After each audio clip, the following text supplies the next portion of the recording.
What does it mean to you to have signed for an 8th season with Leicester Riders? It's an amazing feeling. It was always an easy decision for me. I mean, I've been here for 7 years. I wasn't a massive fan of Leicester, to be honest, when I first came, but I've grown to love the place, and it's turned into one big family for me, so it was an easy decision to make.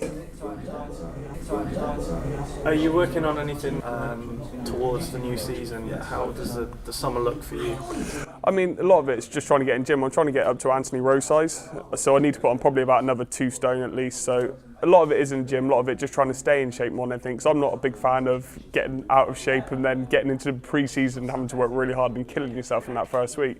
So I like to try and stay in shape, but that's the main part of it. I try not to play basketball too much in the off-season, different sports, bit of running, bit of swimming, bit of cycling, but the odd basketball, of course. Our pre-season, for Riders, we usually come back about 2 weeks before the actual 3 weeks before the season starts. The first week is heavy on conditioning, but Rob's great in pre-season. Being an ex-player, he knows how it is, so he likes to do a lot of our conditioning during games, get us back into game shape, and then doing the odd sprints and that here and there. And then the second week go into more technical side of things, and the third week we start preparing for the league, really.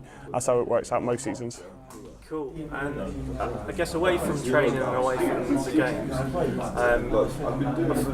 Riders is very much sort of a family club, and everybody gets involved in terms of coaching and different aspects of in terms of the community. Could you explain a little bit about what you do outside of just playing basketball, some of the ACE program?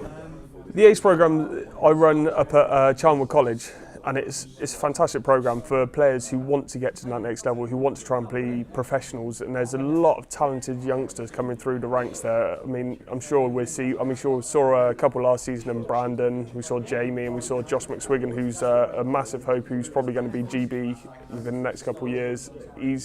It's one of those things at exciting times. It's always been one of those things they've focused on at Leicester. It's a family, and they want to try and get the younger generation through, and they work hard to make sure they're up to that level.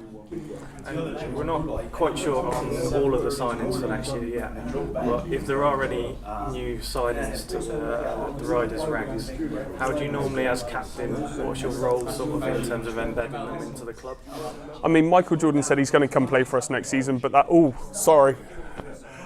we've got a few. I think Rob knows what happens. As a captain, I think I do the same every year. I try and bring him in like it is part of the family, so more than anything, I just abuse him like you would as family at home. I invite him over for dinner and things like that, so nothing too crazy, and just make sure they enjoy their start here, because there's a lot of tricky situations they get themselves into, not knowing where to go in town, so things like that. I just settle them in. Do you do any sort of team bonding things away from basketball? We do the occasional meal out, and we did last year go down to Outdoor Pursuit Centre briefly, but there's not a great deal. Because we see each other every day, you kind of bond naturally anyway, so there's not many team bonding opportunities or team bonding events we go to. It just happens naturally for us. Cool. And what have you got planned for the summer? I believe you were spotted at the tennis the other day. And have you got any activities or any events that you're going to over the summer, or holidays or anything like that? I do like a bit of tennis. I was there the other day. We had a great host for the day, actually. It was a fun time, really good food as well. So I'll make sure I go to more of those events. But yeah, summer holidays, once the school finishes up at Charnwood, I'm looking to go away a couple of weeks, get some sun. I need to top up my tan a little bit, make sure I look good for the beginning of next season at least.